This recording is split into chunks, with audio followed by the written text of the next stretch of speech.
حفاظت کر لیتی ہے کافی ہو جاتی ہے، تو باقی دیگر تو چھوٹے چھوٹے ہی ہے، سمجھ رہے ہیں بات؟ تو لہٰذا اس سورت کی خصوصیت یہ ہے، یہ فتنوں سے حفاظت کے لیے ہے۔ سورۃ الکہف کا گہرا تعلق دجال سے اور دیگر قیامت سے پہلے آنے والی فتنوں سے ہے، لیکن وہ ڈیٹیلز میں ہم نہیں جائیں گے آج، چونکہ دجال سے متعلق ہمارا ٹاپک نہیں ہے۔ لیکن سورۃ الکہف کے تعلق سے جو آج میں جو بات رکھتے ہوئے کہ سورۃ الکہف کے ذریعے ہم فتنوں سے کیسے بچ سکتے ہیں، تو اسباق، اور آج میں آپ کو خاص طور سے سورۃ الکہف کے ذریعے دنیا میں پائے جانے والے آج کل کی سب سے بڑے 4 بڑے فتنوں سے حفاظت کیسے کی جا سکتی ہے وہ باتیں میں آپ کو، اور یہ 4 بڑے فتنے 4 واقعات سے ریلیٹڈ ہے جو قرآن نے بیان کیے۔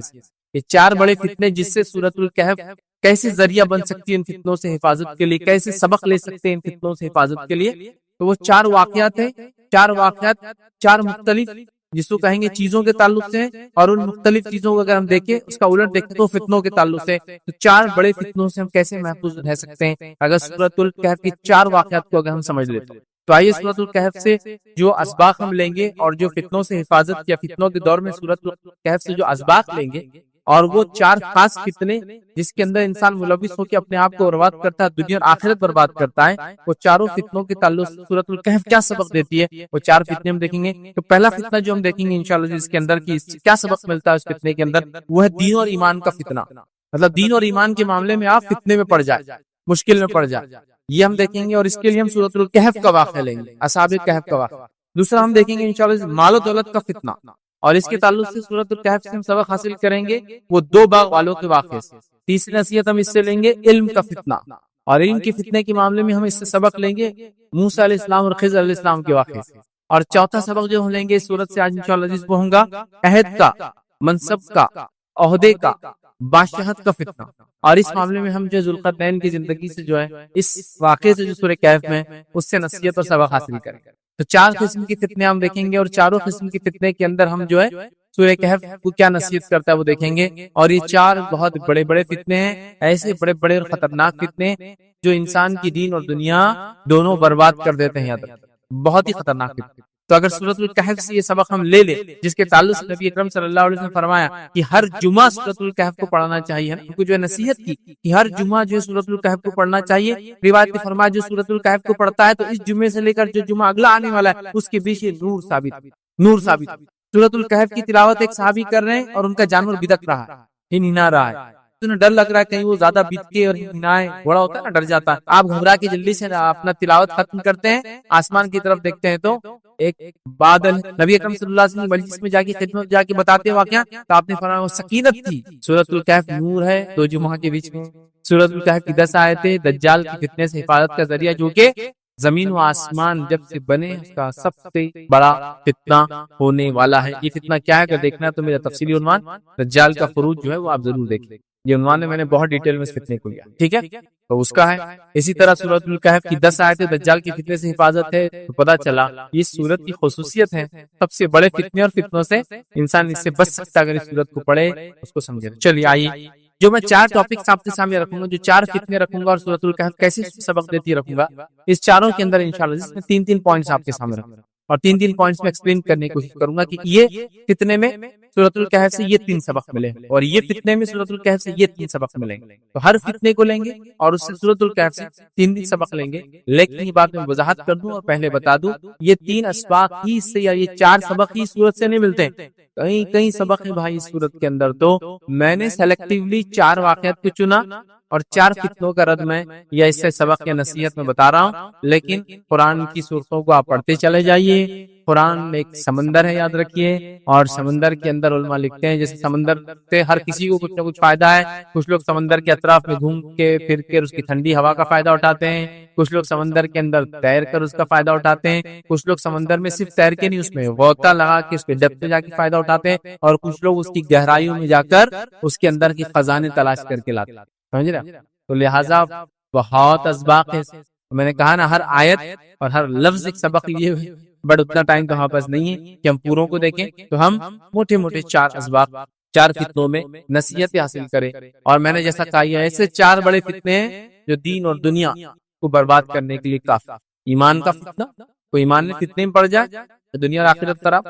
اسی طرح ہم دیکھتے ہیں مال و دولت کا فتنہ جس نے اکثریت کو ہم کو جو برباد کر رکھا ہے۔ تیسرا ہم دیکھیں علم کا فتنہ جس نے ہم کو کبھی کبھار تکبر میں ڈال دیا ہے، آج انسانیت یہ سمجھتی ہے کہ ہم علم سائنس ٹیکنالوجی میں اتنے آگے بڑھ گئے کہ ہم سے پہلے کوئی نہیں تھا، اور نعوذ باللہ ہم اب خدا سے بھی، رب سے بھی، کریٹر سے بھی آگے جا چکے ہیں۔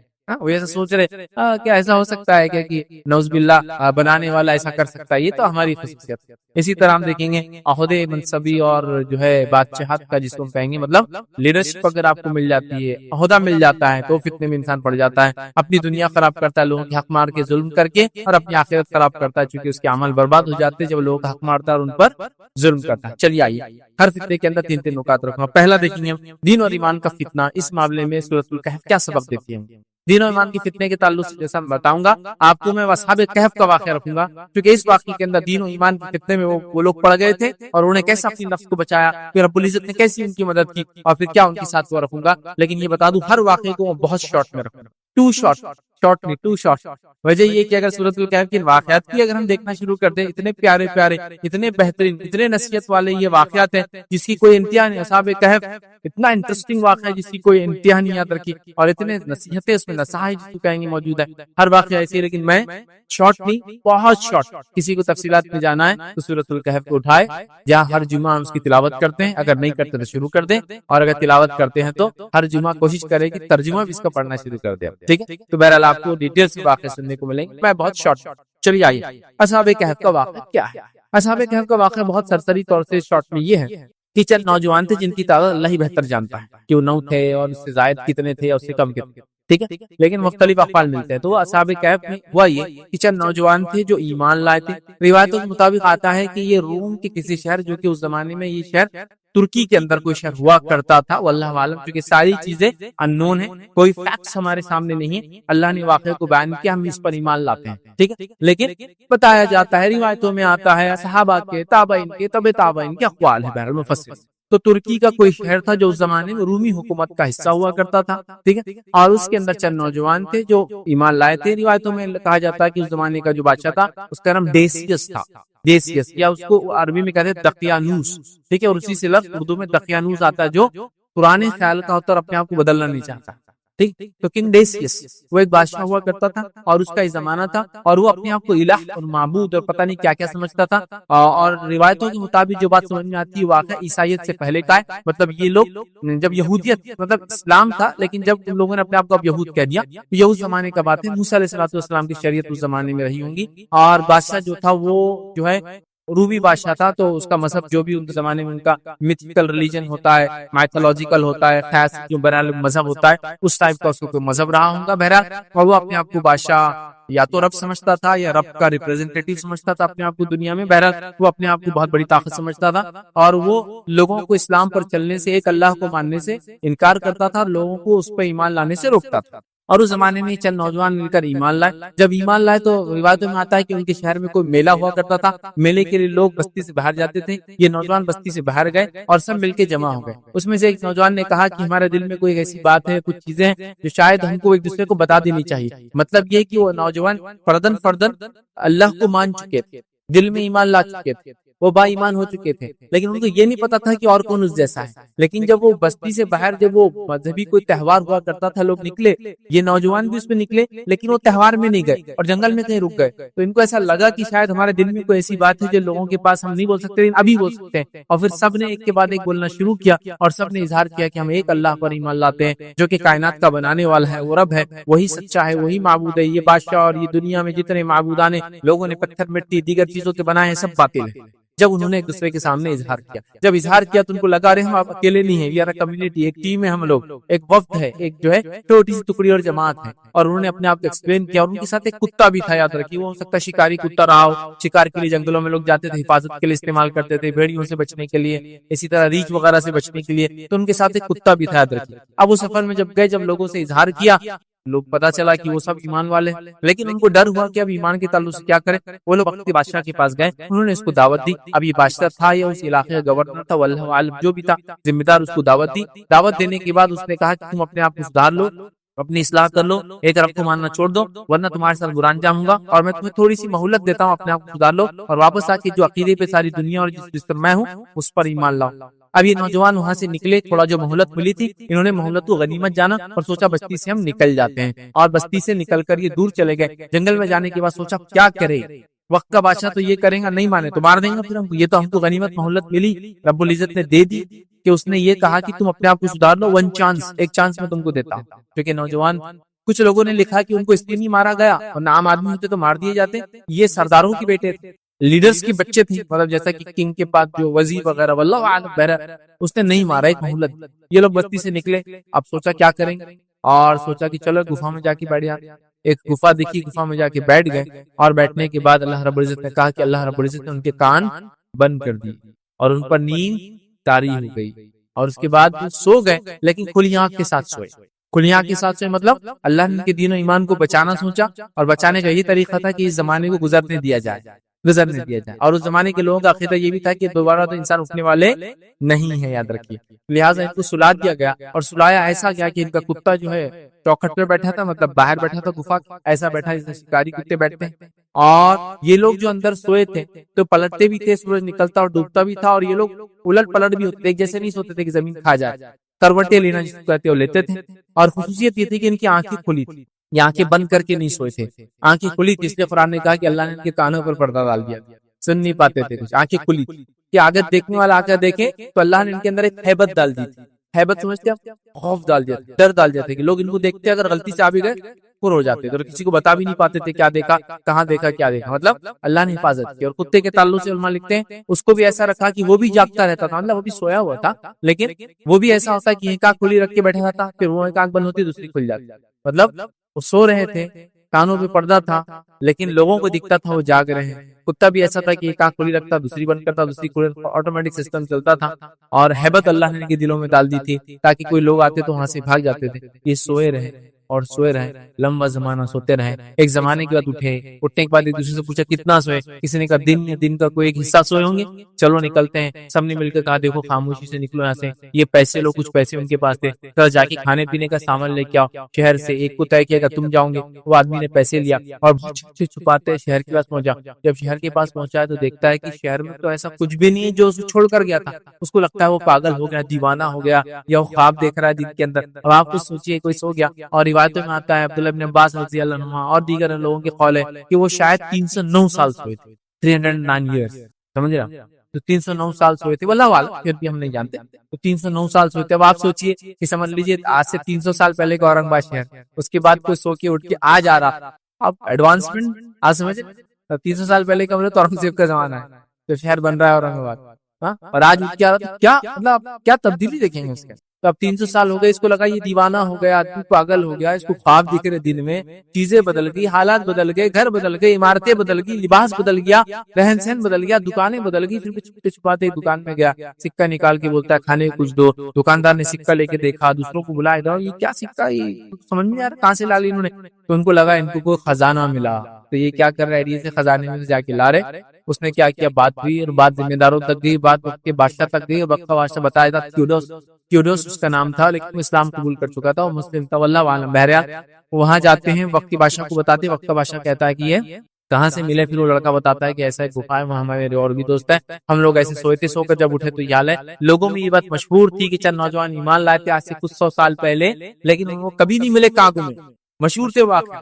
اور بالکل وہ سکے لے کے آئے، اسی وقت کے بادشاہ کے سکے لے کے آئے، وہی نوجوان تھے، تعداد وہی تھی. لوگوں نے دیکھا ان کے ساتھ ایک کتا تھا، اس گفا کے پاس بادشاہ بھی گیا، شہر کے لوگ گئے، دیکھا کرا، اور بہرحال اس کے بعد کو دیکھنے کے بعد، ملاقات کے بعد اللہ رب العزت نے ان سب کو موت دے دی، کیونکہ اللہ کو صرف بتانا تھا کہ اللہ جیسا پہلی بار پیدا کرتا دوبارہ پھر اٹھائیں. اور وہ نوجوان بہرحال وہاں انتقال کر جاتے ہیں. اور اس کے بعد پھر ان میں اختلاف ہوا کہ اس گفا کے پاس مسجد بنائی جائے، عبادت گاہ بنائی جائے، لیکن کوئی پسندیدہ عمل نہیں تھا، لیکن انہوں نے اختلاف کیا آپس میں کہ بنانا چاہیے، یہ کوئی صحیح چیز نہیں ہے، لیکن کیا انہوں نے. بہرحال قرآن نے کہا کہ مسجد تعمیر کی جائے، عبادت گاہ بنائی جائے. اس طرح کی ڈسپیوٹ ہوئے اور ان کا معاملہ پھر ختم. تو اللہ نے اس کے ذریعے یہی بتا دیا کہ ہم جس طرح پہلی بار تم کو پیدا کرتے دوبارہ پھر اٹھائیں گے، جیسے اصحاب کہف کو سلانے کے بعد اٹھایا، اسی طرح ان لوگوں کا جو کہتے ہیں عیسیٰ علیہ السلام آسمان میں کیا کر رہے ہوں گے، واللہ عالم، جو بھی کر رہے ہوں گے. اصحاب کہف بھی تو 300 سال سو کے اٹھے نا، اللہ نے پھر ان کو لا لیا. تو عیسیٰ علیہ السلام بھی گئے ہیں اس حالت میں، واللہ عالم، پھر آئیں گے قیامت سے پہلے. اور ہم ہر انسان جس طرح سے زندہ ہے مرنے کے بعد پھر اٹھنے والا ہے. یہ اصحاب کہف کا ایک سبق تھا بہرحال. لیکن ہم جو دیکھ رہے ہیں اصحاب کہف سے یہاں دین اور ایمان کا فتنہ، ہم یہاں سے یہ پوائنٹ صرف لینے والے. یہ تھا پورا واقعہ، بہت مختصر، بہت شارٹ. چلیے اس واقعے میں جو چیزیں ہم نے سیکھی، جو بہت اہم میرا نقطہ تھا، اور وہ تھا دین و ایمان کے فتنے میں اصحاب کہف نے کیسے گائیڈ کیا ہم لوگوں کو. پہلی چیز یاد رکھی وہ یہ تھی توحید کو تھامنا. ان نوجوانوں نے جو سب سے پہلا کام کیا وہ توحید کو تھاما. توحید سمجھتے نا، ایک اللہ کو ماننے کو ایسا جم گئے اس کو توحید پر. سب سے پہلا کام نوجوانوں نے کیا؟ توحید کو تھاما.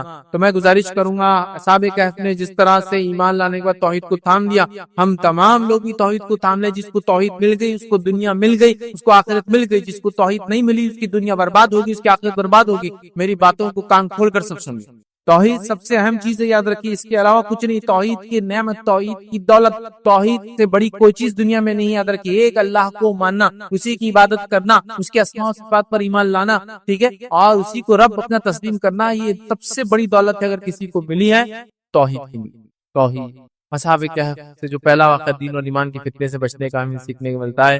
توحید کو لازم جانے، توحید کو وہ کرے. اور ہم دیکھتے ہیں دنیا کی چکا چوند انسان کو توحید سے دور کر دیتی. دنیا کی رنگینیاں، سائنس، ٹیکنالوجی، مال، دولت، عورت، نشہ، رشوت، برائی، گندگی، یہ تمام چیزیں انسان کو توحید سے دور کرتی ہے. یہ جگمگاہٹ بولتے ہیں، انسان کو اس طرف لپکتی ہے. لیکن غور سے سنیے، یہ تو ابھی سادی سیدھی ہے، ابھی تو دجال آنا باقی ہے. تو اگر اس چکا چوند میں آ کر ہم اگر توحید کو چھوڑ دیتے ہیں آج، تو کل جب دجال آئیں گے تو کیا ہماری حیثیت رہیں گے، کیا اوقات اور کیا بساط رہیں گے. غور کی، کیونکہ وہ تو سب سے بڑا فتنہ زمین و آسمان کے بیچ میں جو اللہ نے پیدا کیا ہے. تو بہرحال ہم کو اس سے سبق ملتا ہے. اسی طرح دنیا کی قوموں کے پاس جو کچھ بھی رنگینیاں ہوں وہ کچھ بھی کام کی نہیں آتا. کہ اصل چیز ہے توحید کی نعمت، توحید کی دولت. توحید سب سے اہم چیز ہے، یاد رکھیے. اور اصحاب کہف نے اسی کو بچایا، یاد رکھیے، توحید کو یاد رکھیے. اور اللہ رب العزت فرماتا ہے سورہ کہف کے اندر، سورہ نمبر 18 آیت نمبر 14 میں اللہ فرماتا ہے، ہم نے ان کے دل میں اس وقت مضبوط کر دیے جب وہ اٹھے اور انہوں نے اعلان کر دیا ہمارا رب تو بس وہی ہے جو آسمان اور زمین کا رب ہے، ہم اسے چھوڑ کر کسی دوسرے معبود کو نہیں پکاریں گے. اگر ہم ایسا کریں گے تو بالکل جو ہے بیجا بات کریں گے، یہ فالتو بات ہوگی، ہم سے بڑی غلطی ہوگی بیجا کہ ہم اپنے رب کو چھوڑ کر کسی اور کی بات. تو انہوں نے توحید کا اعلان کر دیا. اس واقعے سے جو دین و ایمان کے فتنے سے بچنے کا جو دوسرا سبق ہم کو ملتا ہے وہ یہ صحبت صالح. صحبت صالح، اچھے دوستوں کی صحبت، گڈ کمپنی کا امپورٹنس پتا چلتا ہے. پہلے وہ نوجوان اکیلے اکیلے تھے اور ڈرے، پھر وہ بستی سے نکلے وہ میلے میں جانے کے لیے، اور پھر بستی سے الگ ہو گئے چونکہ ان کو شرک کے میلے میں جانا نہیں تھا. جب وہ الگ ہو گئے تو ایک جگہ آ گئے. جب ایک جگہ آئے تو لوگوں نے کچھ نے کہا کہ کچھ نہ کچھ تو بات ہے جس کی وجہ سے ہم سب یہاں جمع ہوئے. چلو میں اپنی دل کی بات پہلے رکھتا ہوں کہ میں اس لیے یہاں آیا ہوں کہ میں ان کو رب نہیں مانتا ہوں. پھر دوسرے نے کہا، پھر تیسرے نے کہا، پھر سب نے کہا، اور پھر ایک گروپ بن گیا اور انہیں ہمت آ گئی. اتنی ہمت آ گئی کہ وہ وقت کے بادشاہ کے پاس دعوت دینے چلے. اور وقت کا بادشاہ بھی شاید اکیلا کوئی انسان آتا رہو بولتا تھا اس کو ختم کر دو، لیکن اس نے دیکھا نوجوان سرداروں کے بیٹے ایسے نہیں ختم کیے جا سکتے ہیں، تو مہلت بھی دی، چھوٹ بھی دی اور ان کی بات بھی سنی. تو اچھی صحبت کا اثر یہاں پتا چلتا ہے، یاد رکھیے. تو فتنے سے بچنے کے لیے ہم خیال لوگوں کا ایک جگہ جمع ہونا توحید پر بڑا ضروری ہے، یا توحید پرستوں کا فتنوں کے زمانے میں ایک ساتھ رہنا بڑا ضروری ہے. اور آج کل ہم اس کی جماعت کی اہمیت، ایک ساتھ رہنے کی اہمیت، یا مسلمانوں کی ایک جگہ رہنے کی اہمیت ہم لوگ بھول چکے ہیں. تو ہمیں اس سبق کو یاد کرنا ہے. اصحاب کہف کیا ہوئے؟ توحید پر تھے، اکیلے اکیلے تھے، پھر جمع ہوئے اور جمع ہو کے ایک طاقت پر اور وقت کے بادشاہ کو دعوت دی. وہ بھی سوچنے مجبور اور ڈائریکٹ انکار نہیں کر سکتے. سمجھ رہے بات؟ تو لہٰذا جمع ہوں ایک جگہ، یاد رکھیے. تو آج ہم دیکھتے ہیں ہم بری صحبت کو اختیار کرنا چاہتے ہیں. آج ہم دیکھتے ہیں ہم برائی کے ساتھ بلکہ بری صحبت پہ ہم فخر کرتے ہیں. میں ان کے ساتھ رہتا ہوں، ہمارے بچے ان کے ساتھ رہتے ہیں. بری صحبت پہ فخر اختیار کرتے ہیں. فخر اختیار کرنے کی چیز نہیں، یاد رکھیے اچھی صحبت اختیار کرنے کی ضرورت ہے. اللہ عز و جل نے نبی کریم صلی اللہ علیہ وسلم کو نصیحت کی اور کیا فرمایا سنیے. سورہ کہف سورہ نمبر 18 آیت نمبر 28 میں فرمایا رکھا وَاصْبِرْ نَفْسَكَ مَعَ الَّذِينَ يَدْعُونَ رَبَّهُمْ بِالْغَدَاةِ وَالْعَشِيِّ يُرِيدُونَ وَجْهَهُ. اللہ فرماتا کہتا ہے اور اپنے دل کو ان لوگوں کی معیت پر مطمئن کر جو اپنے رب کی رضا کے طلبگار ہے اور صبح و شام اس کو پکارتے ہیں اور ان سے ہرگز منہ نہ پھیرنا. اے نبی آپ ایسے لوگوں کی صحبت اختیار کیجئے جو صبح اور شام اپنے رب کو پکارتے ہیں. تو اللہ نبی کو وصیت کر رہا ہے، نصیحت کر رہا ہے سورۃ الکہف میں اچھی صحبت کے لیے. اور اصحاب کہف نے بھی اچھی صحبت کو اختیار کیا اور اچھی صحبت والے سب ایک جگہ جمع ہوئے. نتیجہ کتنا اچھا ہے آپ سب دیکھ. تو دوسرا سبق ملا اس سے دین و ایمان کے فتنے کے زمانے میں ہمیں یہ پتا چلتا ہے کہ توحید پرستوں کو ایک جگہ آنا بے حد ضروری ہے. اسی طرح تیسرا سبق جو اس واقعے سے ملتا ہے وہ یہ ہم کو دین و ایمان کے فتنے سے بچنے کا جو واقعہ بتایا گیا سورہ کہف میں وہ یہ ملتا ہے دنیاوی مال و متاع کی بجائے آخرت کو ترجیح دینا چاہیے اور ثواب کے کام کرنا. دنیا کو ترجیح دینے کے بدلے آخرت کو ترجیح دے کر دنیا میں وہ کام کرنا چاہیے جو آخرت کو کامیاب کرتے ہیں. اور نوجوانوں نے یہی کیا، انہوں نے اپنی قوم کو چھوڑا دنیا کی، انہوں نے اپنی تجارتوں کو، اپنے کیریئر کو چھوڑا. ارے نوجوان تھے تو کیا نہیں تھا دنیا میں کرنے کو. ہوتا ہے نا آج آپ نوجوان ہیں، دین پر چلنا چاہتے، لوگ بولتے ہیں میاں دھندا پانی کر لے پہلے پھر دیکھا جائے گا، دین وین سب چلیں. میاں ابھی داڑھی واڑی کیا رکھ رہا ہے، شادی وادی کر لینے کا، اس کے بعد بچے ہو جائیں گے جب داڑھی رکھنے کا. ارے ابھی سے کہاں بچی کو برقع ورقع بنا رہے آپ، ذرا دنیا تو گزار لے، دنیا کی رنگینیوں سے تو گزر جائے، شادی وادی ہو جائے، رشتہ آ جائے، پھر دیکھا جائے گا سسرال میں تو یہی کرنا، بڈھی بن کے رہنا بیچاری کو برقع پہن کے، ہے نہیں ہے. ہم یہی سوچتے ہیں نا کیریئر ویریئر بنا لے، پھر دیکھا جائے گا دین ایمان اسلام نمازیں وغیرہ. جب بڈھے ہو جائیں گے 58 کا جلدی ریٹائرمنٹ لے لیں گے، اب تو گورنمنٹ جاب وغیرہ نہیں ہوتی، تو میرا جب بھی ریٹائرمنٹ ملیں گے 60-70 سال کی عمر میں، اس کے بعد دین وغیرہ پہ چلیں گے. نہیں، یہ جوان تھے اور انہوں نے اپنی جوان ہونے کے باوجود دنیا کے تمام متاع اور سہولتوں کو ترک کیا. اپنی تجارت کی، ہو سکتا ہے ان کے والدین جو بڑے بڑے پوزیشنز پہ تھے، یہ بھی ہو سکتا ہے اس پوزیشن کو، پہلے تو ایسے ہوتا تھا نا، بادشاہ کے بعد ایسے ہوتا تھا، وزیر کا بچہ اگر اچھا ہو تو وہ وزیر بن جاتا تھا، تو بڑے بڑے پوزیشنز پہ پوسٹ پہ جا سکتے تھے. لیکن سب کچھ انہوں نے چھوڑ دیا، کس چیز کے لیے؟ آخرت کو ترجیح دی اور دنیا میں ثواب کیا، خوب نیکیاں، اس چیز کو انہوں نے ترجیح دی. اللہ رب العزت قرآن میں فرماتا ہے سورہ کہف سے نمبر 18 آیت نمبر 30 میں اللہ فرماتا کہتا ہے ان الذين آمنوا وعملوا الصالحات ان لا نضيع اجر من احسن عملا. اللہ فرماتا کہتا ہے رہے وہ لوگ جو مان لے اور نیک عمل کر لے، تو جو ایمان لا لے اور نیک عمل کر لے تو یقیناً ہم نیکوکاروں کا اجر ضائع نہیں کریں. جو ایمان لائے اور نیک عمل کرے اللہ ان کے اجر کو ضائع نہیں کرے. تو یہ نوجوان ایمان لائے اور انہوں نے یاد رکھیے نیک کام کیا. اور اسی طرح جو ہے سورہ کہف سے ہم کو یہ بات بھی پتہ چلی اس واقعے سے کہ دنیا کی کوئی حیثیت نہیں ہے. اللہ فرماتا ہے سورہ کہف سورہ نمبر 18 اور آیت نمبر 7 اور 8 میں اللہ فرماتا کہتا ہے ان جعلنا ما علی الارض زینۃ لها لنبلوهم ایہم احسن عملا وَإِنَّا لَجَاعِلُونَ مَا عَلَيْهَ صَعِيدًا جُرُوزًا. اللہ فرماتا کہتا سنیے واقعہ یہ ہے کہ جو کچھ سرمایہ بھی زمین پر ہے اس کو ہم نے زمین کی زینت بنا دیا ہے تاکہ ان لوگوں کو آزمائے ان میں کون بہتر عمل کر کے آتا ہے. زمین پہ جو کچھ ہے یہ چمک ہے اس کی، اور ہم چاہتے ہیں اللہ آزمانا چاہتا ہے اس میں کون اچھے عمل کر کے آتا ہے. آخر کار اس سب کو ہم ہی چٹیل میدان بنا دینے والے، اور ایک زمانہ آئے گا اللہ ان تمام چیزوں کو دنیا کی چٹیل میدان بنا دے گا. یہ سونا، یہ چاندی، یہ بنگلے، یہ گھر، دولت، محلات، جائیداد، کیا کیا سائنس ٹیکنالوجی، یہ وہ برباد چٹیل میدان کر دیں گے اللہ. تو ایک آخری سبق تھا دنیا کے مقابلے میں اس کو ترجیح، یہ ہم کو سبق ملا. تو ہم دین و ایمان کی فتنے میں نہ پڑے بلکہ دین و ایمان کو اپنا ساتھی بنائیں اور اس پر عمل کریں. تو سورہ کہف کا جو پہلا سبق دین و ایمان کی فتنے میں ہم کیسی نصیحت حاصل کریں، یہ نصیحتیں ہم کو ملتی ہے کہ ہم جو ہے دین و ایمان کو ترجیح دیں. ہمیں یہ نصیحت ملتی ہے کہ ہم جو ہے سب سے پہلی چیز توحید کی نعمت کو سمجھیں، دوسرا اچھی صحبت کو اختیار کریں، اور تیسرا جو ہے دنیا کے مقابلے میں آخرت کو ترجیح دیں. آگے بڑھتے ہیں. دوسرا جو فتنہ دنیا کا بڑا فتنہ، اور اس میں سورہ کہف ہماری کیسی رہنمائی کرتا ہے، وہ ہے مال و دولت کا فتنہ. مال مطلب پیسہ، دولت مطلب زمین و جائیداد. ویسے مال اور دولت بھی، ہاں بس اردو میں دولت بھی پیسے کو بولتے ہیں، لیکن اگر ان کو دونوں کو فرق کرو، دولت کہتے ہیں اسٹیٹ کو، حکومت کو، زمین اور جائیداد کو، اور مال کہتے ہیں کیش کرنسی کو. تو مال اور دولت ہے نا، تو دولت کا معنی ہوتا ہے اسٹیٹ. تو کسی کی دولت فلاں دولت کی، اور یہ ان کی دولت ہے نا، حکومت ہے، گورننس ہے، اس کو بولتے ہیں. تو مال و دولت کا فتنہ، زمین اور پیسے، زمین جائیداد، یہ پیسے اور زمین جائیداد کا فتنہ. اور آج میں سمجھتا ہوں اس فتنے سے ہم میں سے کوئی بھی نہیں بچا ہے، بلکہ اللہ کے رسول صلی اللہ علیہ وسلم نے فرمایا پچھلی امتوں کا فتنہ عورتوں سے شروع ہوا تھا، میری امت کا فتنہ مال ہے. امت محمدیہ کا فتنہ کیا ہے؟ مال ہے، غربت نہیں. پچھلی امتوں کی فتنے کچھ اور ہے، ہمارا فتنہ کچھ اور ہے. تو مال و دولت تو ہمارا فتنہ ہے، مال فتنہ ہے، یاد رکھیے. دولت اسی سے ریلیٹڈ ہوتا ہے، چونکہ مال جس کے پاس ہوتا ہے اسی کے پاس زمین ہوتی ہے، ٹھیک ہے. اس لیے مال و دولت کامنلی ایک ساتھ یوز ہوتا ہے، لیکن دونوں میں ڈفرنس ہے، ٹھیک ہے. مال و دولت کا فتنہ ہم دیکھتے ہیں بہت بڑا فتنہ، یاد رکھیے. اور اس فتنے کو سمجھنے کے لیے سورہ کہف کیسا ہم کو گائیڈ کرتا ہے. دو باغ والے انسان کا واقعہ.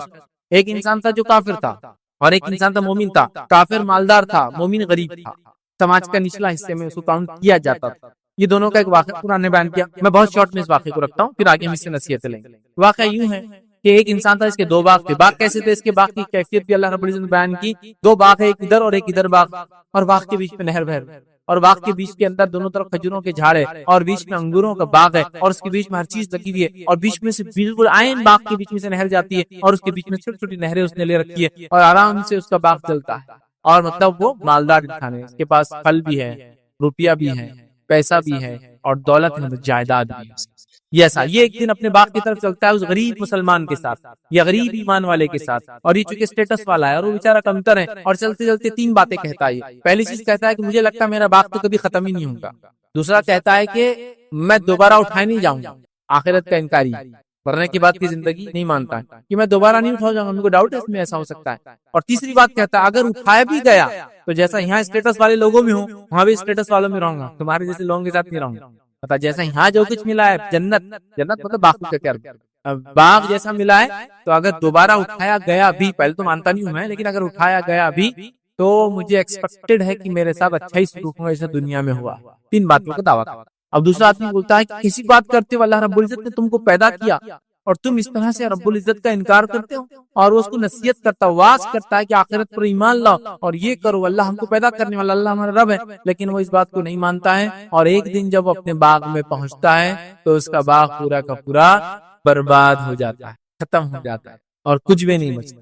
تو مالدار انکار کرنے والا اور غریب مسلمان ایمان والا، مالدار انکاری اور غریب آستوان ایمان رکھنے والا، یہ دونوں کا ایک مکالمہ ہے، اور اس سے ہم کو کیا نصیحتیں ملتی ہے، مختصر واقعہ تو میں آپ کو سنا چکا ہوں۔ اس کی مالداری نے اس کو تکبر کبر کی طرف لے گیا، اس کی مالداری نے شاید کفر کی طرف لے گیا، اس کی مالداری نے اس کو جو ہے ایسی باتوں کی طرف لے گیا کہ شاید یہ دنیا کبھی ختم، مطلب میرا باغ کبھی ختم نہیں ہوگا اور میں کبھی دوبارہ اٹھا نہیں جاؤں گا، اور اٹھایا گیا بھی تو عزت والے اکرام والے لوگوں کے ساتھ میرا جیسا یہاں معاملہ ہے ویسا وہاں ہوگا۔ رب العزت نے اس کے باغ کو برباد کر دیا، اس کے مال و دولت اور اس کا سرمایہ پورا کا پورا برباد ہو گیا۔ تو مال و دولت کے فتنے میں ہم سب پھنسے، ہم سب پھنسے ہیں نا، جاہ اور جلال، مال و دولت کیا کیا پرابلمز لاتی ہے آپ اندازہ نہیں کر سکتے، اتنی ساری برائیاں صرف مال و دولت کی وجہ سے۔ یہ مت سمجھیے کہ اسلام مال و دولت کو برا بولتا ہے، نہیں، مال و دولت بہت اچھی نعمت ہے اللہ کی بھائی، لیکن اس کا استعمال اچھا یا برا ہوتا ہے، تو ہم کیا کرتے ہیں اس کو دیکھنا چاہیے۔ لیکن اکثر دیکھا گیا مال و دولت میں انسانی برائیاں ہیں۔ سب سے پہلے انبیاء کا انکار کرنے والے کون تھے لوگ؟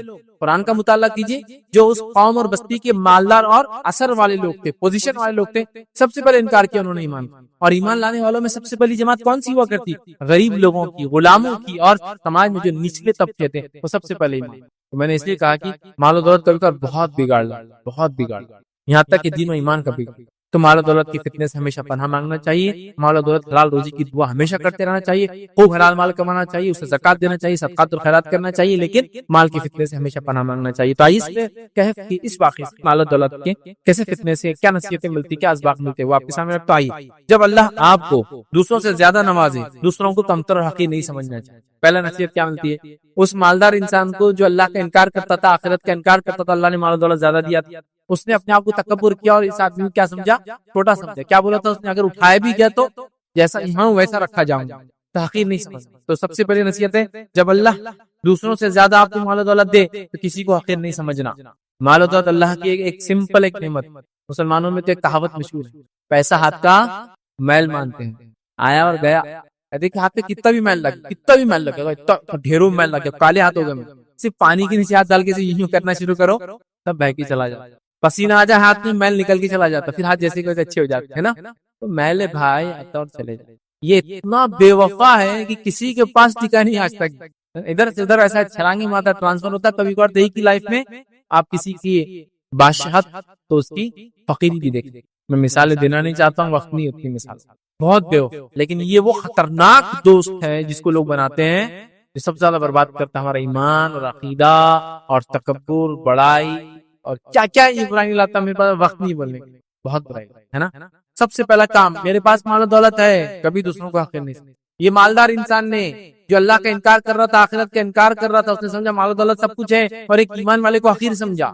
آج یہاں پر یہ بہت ہو گیا، جس کے پاس مال و دولت ہے وہ غریب مسلمانوں کو حقیر سمجھتے ہیں، ان کے ساتھ بیٹھنا کھانا، ان کی دعوتوں کو قبول کرنا اس سے برا سمجھتے ہیں۔ رسک کبھی مت لیجیے، کیونکہ مال ایسا ہاتھ چھوڑ کے جاتا ہے، اتنا بے وفا ہوتا ہے، آپ امیجن، آپ سوچ بھی نہیں سکتے۔ اگر کسی نے زندگی میں دیکھا ہو تو وہ سمجھ سکتا ہے کتنا بے وفا ہو، کیسے چلا جاتا ہے۔ آپ نے خوب مال کمایا، جائیداد میں، گورنمنٹ نے بولا جائیداد پہ اسٹے، یہاں کچھ نہیں بن سکتا، یہ فلاں زون ہو گیا، یہ پارک بن گیا، یہ زو بن گیا، کیا کرتے دیکھو کیسا پریشان ہے۔ آپ نے مال و دولت کمایا، تجارت لگائی، آگ لگ گئی آپ کے بزنس میں، اچانک ایک دن آگ لگنے کے بعد کیا ہوا؟ پورا بزنس جل گیا، چلے گیا نا مال، کیسا چھوڑا نا۔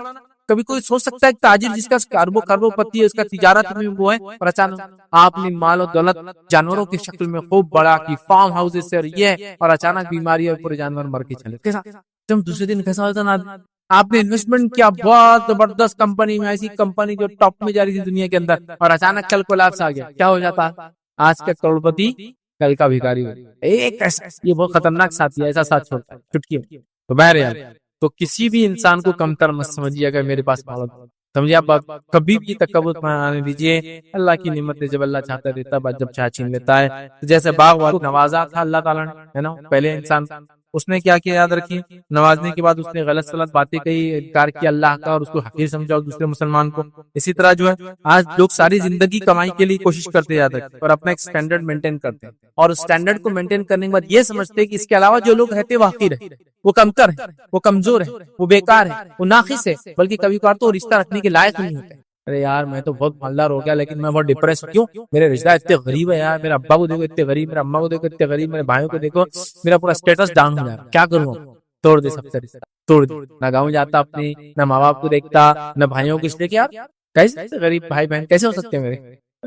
کبھی نہیں ہونا چاہیے، ٹھیک ہے؟ تو اپنا سٹینڈرڈ مینٹین مت کیجیے، کسی کو حقیر مت سمجھو سٹینڈرڈ کے چکر میں، ٹھیک؟ اللہ رب العزت نے سورہ کہف سورہ نمبر 18 آیت 34 میں کیا سنیے، وَكَانَ لَهُ ثَمَرٌ فَقَالَ لِصَاحِبِهِ وَهُوَ يُحَاوِرُهُ أَنَا أَكْثَرُ مِنْكَ مَالًا وَأَعَزُّ نَفَرًا۔ اس نے کیا بولا معلوم؟ دیکھیے سنیے، اللہ نے فرمایا ایک دن وہ اپنے ہمسائے سے بات کرتے ہوئے بولا میں تجھ سے زیادہ مالدار ہوں۔ وہ غریب مسلمان کو دیکھ کے کیا بولا؟ میں تجھ سے زیادہ مالدار ہوں اور تجھ سے زیادہ طاقت رکھتا ہوں، یا تجھ سے زیادہ مالدار۔ اب یہ کافر ہے اور کیا کرا دوسرے کو؟ میں تجھ کو اپنے آپ سے مال میں کم سمجھتا ہوں اور میں تجھ سے زیادہ مالدار ہوں اور میری طاقت بھی تجھ سے زیادہ۔ تکبر کیا اس نے، کبھی بھی اپنی مالداری کا تکبر نہیں دکھانا، حالانکہ اس کا عقیدہ بھی درست نہیں تھا، وہ کافر بھی۔ دوسرا سبق جو ہم کو ملتا ہے مال و دولت کے فتنے سے بچنے کا، اس واقعے کے اندر، اس دو باغ والے کے واقعے کے اندر اتنا مال و دولت تھا اس کے پاس، کیا ملتا ہے؟ کوئی آپ کو حقیر سمجھے تو آپ احساس کمتری میں مت مبتلا ہوئیے، بلکہ آپ کے پاس جو نعمت توحید اللہ نے دی اس کا شکر بجا لائیے۔ جب کوئی آپ کو حقیر سمجھے، جیسا وہ باغ والے نے، دو باغ والے نے دوسرے مسلمان کو، غریب مسلمان کو حقیر سمجھا، تو یہ احساس کمتری میں نہیں پڑا، کہیں بول رہے یار تم کیا، میرا کچھ بھی نہیں ہے، نہیں، حقیر نہیں سمجھا اس نے اپنے آپ کو۔ جب اس کو دوسرے نے حقیر سمجھا تو احساس کمتری میں نہیں گیا، بلکہ اس کے پاس جو نعمت تھی اس نعمت پہ یہ خوش، اس نعمت پہ یہ مضبوطی سے جم گیا۔ اور وہ نعمت کیا تھی اس کے پاس؟ توحید کی نعمت۔ وہ مسلمان کے پاس عقیدہ تھا کہ آخرت میں اٹھنے والا، یہ کیا بول رہا تھا؟ دوبارہ نہیں اٹھنے والے، کیا عقیدہ تھا، تو اس نے اس پہ شکر ادا کیا۔ یاد رکھیے، تو اس بات کو آپ یاد رکھیے، کوئی آپ کو حقیر سمجھے تو آپ اللہ نے جو آپ کو نعمتیں دی اس پہ شکر ادا کیجیے، احساس کمتری مبتلا مت ہوئیے، اس کے ساتھ برا سلوک مت کیجیے اس آدمی کے ساتھ جو کر رہا ہے، بلکہ آپ نعمتوں کا شکر ادا کیجیے اللہ نے دی ہے، کہ اللہ نے مجھے صحت دی ہے، اللہ نے مجھے اچھے بیوی اور بچے دیے ہیں، اللہ رب العزت نے مجھے توحید پر قائم رکھا ہے، اللہ رب العزت نے مجھے حلال روزی کمانے کی توفیق دی ہے، اللہ رب العزت مجھ سے عبادتیں کروا لیتا ہے۔ یاد رکھیے، میں کوشش کرتا ہوں، رب العزت مجھے توفیق دیتا ہے کہ نمازیں پڑھ لیتا ہوں، الحمدللہ میں اس تیری حقارت سے، احساس کمتری، انفینٹی کمپلیکس میں نہیں آنے والا ہوں، میں جو نعمت ہے اس پر خوش ہوں، تو خوش ہوئیے اس نعمت پر، اس لیے کہ جب دجال آئیں گا، یاد رکھیے وہ خوب معلوم متا لوگوں کو دیں گے، جو اس پر ایمان لائیں گے اسے خوب لٹائیں گے، لیکن سب سے عظیم دولت اس زمانے میں جو ہوں گی وہ ہوں گی توحید کی دولت۔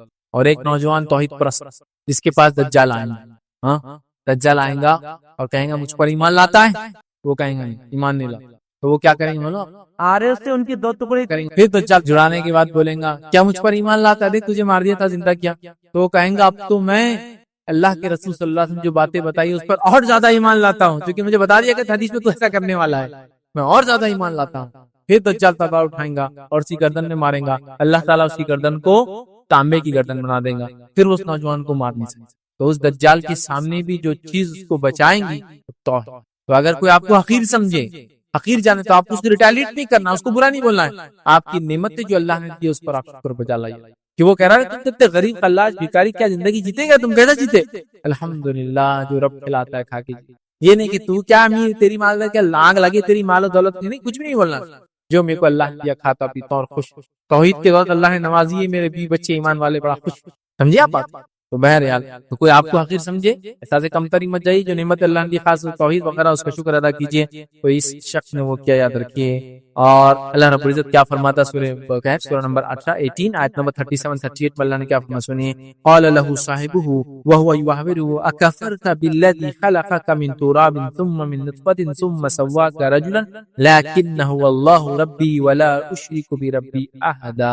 اللہ فرماتا کہتا ہے اس کے ہمسائے نے گفتگو کرتے اس سے کہا کیا تو کفر کرتا ہے؟ تو اس نے کیا کہا، میں سمجھتا ہوں بات کبھی ختم نہیں ہوگا اور میں دوبارہ اٹھا نہیں جاؤں گا۔ تو وہ جو مسلمان تھا غریب، وہ کیا جواب دیتا ہے؟ وہ کہتا ہے کیا تو کفر کرتا ہے اس ذات سے جس نے تجھے مٹی سے پیدا کیا، پھر نطفے سے پیدا کیا اور تجھے ایک پورا آدمی بنا کر کھڑا کیا؟ رہا میں تو میرا تو وہی اللہ ہے اور میں اس کے ساتھ کسی کو شریک نہیں کرتا. دیکھیے شکر ادا کیا اس نے کیا بولا, میں تو غریب پاتا ہوں, میرے پاس تو طاقت بھی زیادہ ہے, میری تو مال بھی زیادہ ہے, میں یہ سوچتا ہوں کہ دوبارہ نہیں اٹھوں گا, میرا ٹھیک کبھی ختم نہیں ہوگا, اور میں اٹھا بھی دوبارہ تو تم جیسے لوگوں کے ساتھ نہیں رہوں گا, جیسے یہاں عزت میں تھا وہاں بھی عزت سے رہوں گا. تو یہ اپنی جواب میں احساس سے کمتر بھی نہیں آتا ہے, یہ کہتا ہے کہ تو کیسے اللہ کا انکار کر سکتا ہے جبکہ اس نے پیدا کیا اور میں سب کسی کو شریک نہیں کرتا ہوں. اپنی توحید کے اوپر اس نے شکر ادا, توحید پر اس نے شکر ادا کیا. تو آپ بھی ایسا کچھ ہو تو شکر ادا کیجیے توحید کے معاملے میں. اور متکبر مالدار کو اس واقعے میں نصیحت یہ ملتی ہے, یاد رکھیے وہ یہ ہے کہ اللہ رب العزت فرماتا ہے, سنیے کیا نصیحت ملتی ہے, سورہ کہف سورہ نمبر 18 آیت نمبر 39 میں فرماتا ہے, کہتا ہے ولولا اذ دخلت جنتك قلت ما شاء الله لا قوة الا بالله ان تراني انا اقل منك مالا وولدا. اللہ فرماتا ہے, کہتا ہے کہ اگر آپ متکبر دیکھے کسی کو جو مال و دولت سے فخر کر رہا ہے تو کیا نصیب کرے. اللہ فرماتا ہے اور جب تو اپنی جنت میں داخل ہوا تو اس غریب مسلمان نے اس مالدار سے کیا کہا, اور جب تو اپنے باغ جنت میں داخل ہوا تھا تو اس وقت تیری زبان سے یہ کیوں نہیں نکلا, کیا کیوں نہیں نکلا, ماشاء اللہ, جیسا اللہ نے چاہا, لا قوت الا باللہ, اللہ کے علاوہ کوئی اور طاقت اور قوت نہیں ہے. اگر تو مجھے مال اور اولاد میں اپنے سے کمتر پا رہا ہے, اگر تو مجھے مال اور اولاد میں اپنے سے کمتر پا رہا ہے امیر, تو نے تو کیا کرنا چاہیے تھا, اللہ کا اور شکر ادا کر کے یہ کہنا چاہیے تھا, یہ نہیں بولنا تھا باغ کبھی ختم نہیں ہوگا, یہ بولنا چاہیے تھا ماشاء اللہ لا قوت الا باللہ, یہ کہنا چاہیے. اس سے پتا چلا کہ مالدار متکبر کو نصیحت کی گئی. کیا نصیحت کی گئی, یہ نصیحت ہے کہ وہ شکر ادا کرے جو نعمت اللہ نے. تیسری نصیحت کیا ملتی ہے اس واقعے سے ہم لوگوں کو سیکھنے کا, سورہ کہف کے اس واقعے سے تیسری نصیحت یہ ہے کہ غرور کا انجام کیا ہوتا ہے, زوال نعمت دنیا میں اور آخرت میں آگ تازہ. غرور کا انجام پتہ چلتا ہے اس واقعے سے ہمیں کہ دنیا کے اندر ذلیل ہوتا ہے وہ انسان جو غرور کرتا ہے, اور آخرت کے اندر وہ جہنم میں جانے والا ہے. اور یہ انجام اس واقعے سے ہم کو پتا چلا. کیا ہوا, مغرور انسان جو تکبر کے ساتھ بول رہا ہے میں تیرے سے مال میں زیادہ ہوں, دولت میں زیادہ ہوں, عزت والا ہوں, اور میں سمجھتا ہوں باغ کبھی ختم نہیں ہوگا, اور میں سمجھتا ہوں آخرت کبھی نہیں قائم ہوگی, میں دوبارہ نہیں اٹھنے والا, اور میں سمجھتا ہوں اٹھا بھی تو اچھا میں نہ لوں گا. اس کا انجام کیا وہ سن لیجیے. اللہ رب العزت کیا فرماتا ہے قرآن کے اندر, اسی سورت کے اندر سورہ کہف سورہ نمبر 18 آیت 42 میں اللہ نے فرمایا وَوَهِيتَ بِثَمَرِهِ فَأَصْبَحَ يُقَلِّبُ كَفَّيْهِ عَلَى مَا أَنفَقَ فِيهَا وَهِيَ خَاوِيَةٌ عَلَى عُرُوشِهَا وَيَقُولُ يَا لَيْتَنِي لَمْ أُشْرِكْ بِرَبِّي أَحَدًا. اللہ فرماتا ہے اور اس کے سارے پھل گھیر لیے گئے. اب وہ باغ کا حال کیا ہوا, جب اس نے تکبر کیا اللہ نے پورے پھلوں کو اس کے برباد گھیر دیے گئے. بس وہ اپنے اس خرچ پر جو اس نے اس میں کیا تھا اپنے ہاتھ ملنے لگا, اور وہ باغ تو اوندھا الٹا پڑا تھا. ایسا بھور آیا, بونڈر, سائیکلون, ٹائکون, جو بھی بہرحال تھا وہ آیا, پورے اس کے کھیتی کو پھلوں سے الٹا کر دیا. آپ دیکھیے جھاڑ میں اچھے جام, اچھے آم, اچھے سیب, اچھے انار لگے, اور ایک زبردست تیزی یا ٹھنڈا اسٹارم, بارش اولے وغیرہ گر جائے, پورے پھل نیچے پڑے اور ایک ہی دن میں کیڑا سب اندھا کر دیا اللہ نے. جو اس نے محنت کی تھی, پیسہ لگایا تو ہاتھ ملنے لگا, اور کیا کہنے لگا, ملنے لگا, اور باغ اندھا الٹا پڑا تھا. اور وہ شخص یہ کہہ رہا تھا کاش میں اپنے رب کے ساتھ کسی کو شریک نہ کرتا. تو نصیحت کیا ملی, تکبر کا انجام دنیا میں نقصان, خسارہ, اور آخرت میں جہنم کا عذاب.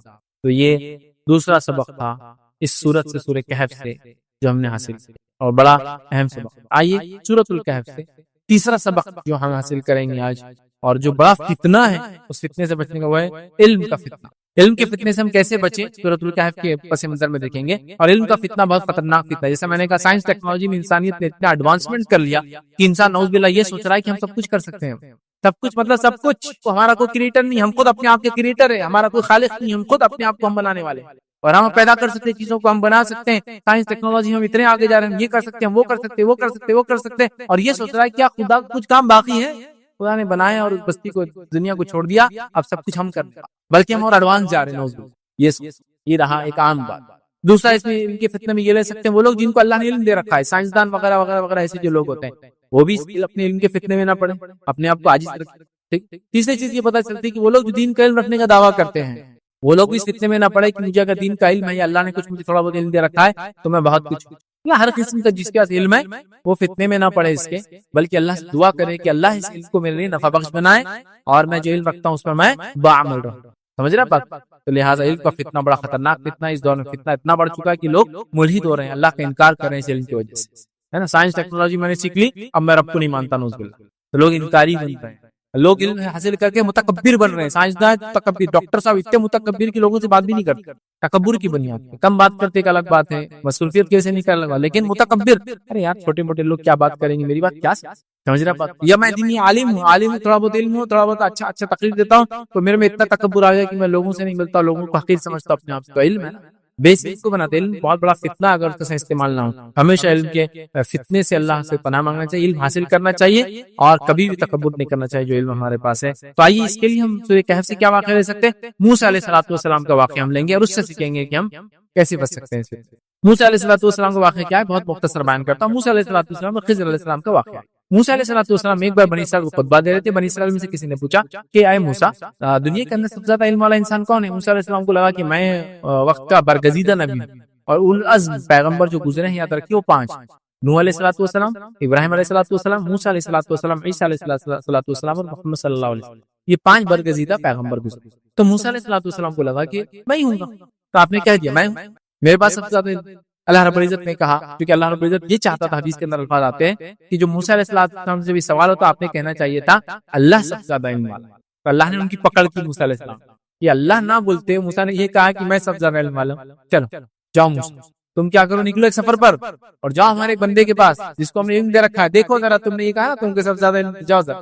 موسیٰ علیہ السلام نکلتے ہیں اور پورا واقعہ بہت لمبا ہے، بہت شارٹ میں جا رہا ہوں۔ ایک مچھلی لے کے نکلتے جو کہ علامت ہوں گی، مچھلی جہاں پانی میں جائیں گی اس کا مطلب وہاں موسیٰ علیہ السلام کو اس شخص سے اللہ ملائے گا جس سے ملانا چاہتا ہے، اور موسیٰ علیہ السلام کو اس کا جواب ملے گا کہ علم میں جو انہوں نے کہہ دیا میں سب سے زیادہ علم والا ہوں۔ اور موسیٰ علیہ السلام یوشع بن نون جو کہ ابھی صحابی رسول ہے، یہ بعد میں چل کے نبی بنے بنی اسرائیل کے آدمی، اور ایسے واقعات ہم کو ملتے ہیں کہ کچھ لوگ پہلے صحابی تھے کسی نبی کے اور بعد میں اللہ نے ان کو نبوت دی، تو یوشع بھی ان میں سے ایک ہے، یوشع ابن نون، یہ پہلے بنی اسرائیل کی ایمان لانے والے انسانوں میں سے تھے، موسیٰ علیہ السلام کے حواری میں تھے، بعد میں اللہ نے ان کو نبوت بھی عطا کر دی۔ تو یہ سفر پہ نکلے، نوجوان ساتھی تھے ان کے، موسیٰ علیہ السلام اور یہ دونوں سفر پہ نکلے۔ موسیٰ علیہ السلام نے کہا جب مچھلی چلی جائے نکل کے زندہ ہو کے، مطلب وہ مچھلی مری ہوئی تھی لیکن ایک مقام پر اللہ نے حکم دیں گا اس کو زندہ ہوں گے، پانی میں جائیں گے، وہاں اپن ملیں گے۔ وہ لوگ چلے ایک جگہ سوئے، سو کر اٹھے، مچھلی نکلی اور پانی میں چلے گئی، یوشع ابن نون بھول گئے، موسیٰ علیہ السلام تھوڑی دیر سے اٹھے، موسیٰ علیہ السلام جب اٹھے دونوں سفر پہ نکل کے ایک دن اور رات گزر گیا، موسیٰ علیہ السلام نے کہا بڑے تھک گئے، کیا ہو گیا؟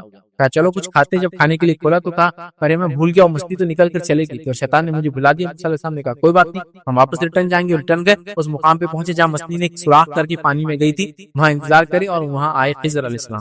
خضر علیہ السلام سے موسیٰ علیہ السلام کی ملاقات ہوئی اور خضر علیہ السلام اور موسیٰ علیہ السلام نکلے، اس نہر کے کنارے سے چلے، ایک کشتی دکھی، کشتی کو ہاتھ بتایا گیا، لوگوں نے پہچان لیا یہ خضر ہے، اور خضر کا احترام کرتے چونکہ وہ نون تھے اس علاقے کے اندر شاید، کہا کہ آپ آئیے اور بغیر پیسے کے سفر کیجیے کشتی میں۔ وہ بغیر پیسے کے سفر کرنے کشتی میں بیٹھے، کشتی چلے چلے ایک مقام تک پہنچی اور خضر علیہ السلام نے کشتی کا ایک تختہ نکالا، خاموشی میں لوگ جب نہیں دیکھ رہے تھے، اور توڑ، اور موسیٰ علیہ السلام کو پہلے بتا دیا تھا میرے ساتھ چلوں گے تو خاموش رہنا تمہارا کام ہے، اور جب میں بتانا چاہوں گا تب میں بتاؤں گا میں نے کیوں کیا، لیکن موسیٰ علیہ السلام کو تاب نہیں ہے، ایک آدمی آپ کو فری رائڈ دے رہا ہے، کشتی میں فری بٹھایا اور تم کشتی نے توڑ دیا، اس کو خراب کر دیا، امیزنگ، عجیب کی بات۔ اور اسی دوران جو توڑنے سے پہلے ایک واقعہ یہ ہوا، روایت کے اندر آتا ہے کہ خضر علیہ السلام موسیٰ علیہ السلام کھڑے تھے، ایک چڑیا آئی اور چڑیا آ کے اس کشتی کے اوپر بیٹھی اور اس نہر میں سے پانی پیا، یا اس دریا کی بڑی پانی پیا، تو خضر علیہ السلام نے کہا موسیٰ یہ چڑیا کیا بتا رہی ہے معلوم آپ کو؟ تو موسیٰ علیہ السلام نے کہا کیا؟ تو یہ بتا رہی ہے کہ جتنا پانی میں نے اپنے چونچ میں لیا، جتنا پانی میں نے اپنے چونچ میں لیا، اتنا ہی تیرا اور میرا ملا کر اللہ کے علم کے مقابلے میں، اللہ کا علم سمندر جیسا ہے، اور جیسا چڑیا نے سمندر میں سے ایک گھٹ، چڑیا کا گھٹ کیا ہوتا ہے، صرف کتنے ایم ایل کا سپ پیوں گی اسے پتا نہیں، 1 ml 2 ml ہے نا، اتنا سا سپ لیتی چڑیا، چھوٹا پانی۔ تو کہا موسیٰ علیہ السلام سے کہ جو چڑیا نے پانی پیا، یہ چڑیا بتا رہی ہے کہ اللہ کے علم کے مقابلے ہمارا علم صرف اتنا ہے، جیسا اللہ کے علم سمندر ہے تو چڑیا نے جو پانی پیا نا اتنا تیرا اور میرا علم۔ پھر بارے وہ آگے چلی، انہوں نے توڑ دیا اس کا وہ موسیٰ علیہ السلام کو وہ نہیں، آپ نے پوچھ لیا، خضر نے کہا میں نے تم کو پہلے بولا تھا مجھ سے کوئی سوال نہیں جب تک میں جواب نہ دوں، ابھی خاموش ہو۔ موسیٰ علیہ السلام نے کہا ٹھیک ہے، اس چیز کے لیے مجھے چھوڑ دو جس سے میرا خود کنٹرول نہیں ہے، میں نے جان بوجھ کے نہیں کیا لیکن نکل گیا میرے منہ سے تم نے جب ایسا کیا تو، حالانکہ فری رائڈ دی ہم کو۔ بہرحال انہوں نے کہا چلو آگے چلے، تو ایک بچہ ملا، خضر علیہ السلام نے قتل کر دیا۔ موسیٰ علیہ السلام نے کہا یہ تو بہت ہو گیا، ٹو مچ، ایک جان لے لی تم نے بغیر کسی عذر کے۔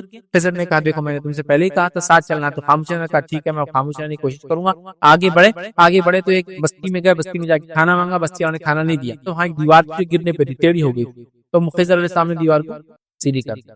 موسیٰ علیہ السلام نے کہا خضر انہوں نے ہم کو کھانا نہیں دیا اور تم ان کے بستی میں گرتی ہوئی دیوار کو سیدھا کرو۔ خضر علیہ السلام نے کہا کہ بس بھائیو اب یہ الگ ہونے کا ٹائم آ گیا. میں نے آپ سے کہا تھا جب تک میں نہ بولوں آپ مجھ سے کوئی کوشچن نہیں کریں گے اور آپ لگاتار ہر اس پہ میرے سے کوشچن, تو یہ سپریشن کا ٹائم آ گیا. اللہ کے رسول صلی اللہ علیہ وسلم نے حدیث میں یہاں یہ فرمایا تھا, کاش کہ ایسا ہوتا کہ موسیٰ اور خضر سے سوال نہ کرتے تو نہ جانے اللہ کتنے عجیب و غریب چیزیں ہم کو بتا دیتا اس کے ذریعے. مطلب کیسے عجیب و غریب واقعات ہو رہے ہیں. خضر علیہ السلام نے کہا اب تو فنش ہو گیا, آپ سے میں نے پہلے ہی بولا تھا مجھ سے کوئی سوال نہیں جب تک میں جواب نہ دوں. تو میں نے کشتی کا تختہ توڑا تو بھی پوچھا, لڑکے خط کیا تو بھی آپ نے پوچھا, میں نے کہا نہیں پوچھنا, اب پھر پوچھا آپ نے کہا ابھی ہمارے الگ ہونے کا ٹائم ہے, چلیے میں آپ کو بتا دیتا ہوں کیا کیا چیزیں میں نے جو کیا اور کیوں کیا.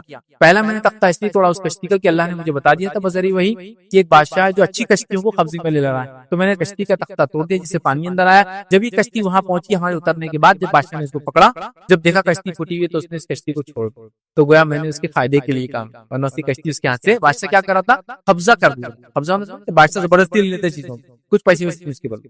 کہا دوسرا جب ہم بچے کے پاس گئے جو کھیل رہا تھا بچوں کے اندر, میں نے اسے قتل کیا, یہ اللہ کا حکم تھا مجھے, اور وہ بڑا ہو کر جو ہے کافر بننے والا تھا جس سے اپنے والدین کو آزمائش میں ڈالنے والا. اللہ رب العزت نے چاہا کہ اس کے والدین کے ساتھ اس نے سلوک کرے, اچھا معاملہ کرے, اور وہ کتنے میں نہ پڑا ایمان کے, لہٰذا اس کو ختم کر.